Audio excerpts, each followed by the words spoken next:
خاکستر سیگار تو بنداز، آینده ما بهتر از این نیست. نفرین تقاص ناتوانی هاست، این تازه تقدیر است، نفرین نیست.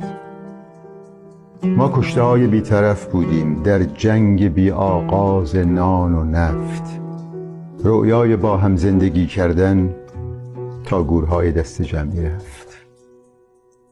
خاکستر سیگار تو بنداز، خیره نشو، این قصه بازی نیست، این جای زخم ریتم، این رد خون صحنه سازی نیست. بی آرزو، بی عشق، بی امید، روزا رو شب کردیم و بیداریم. هر شب هوای تازه‌ای در سر، هر روز بغض تازه‌ای داریم. این ابر بادآورده تاریک سرمایه عمری توهم بود. گم بود این باران بی هنگام، در خواب، در رؤیای من گم بود. خاکستر سیگارتو بنداز، این کوچه امشب گریه‌گاه ماست. سر روی دوش سایه‌ام بگذار، این بی پناهی ها پناهی نیست.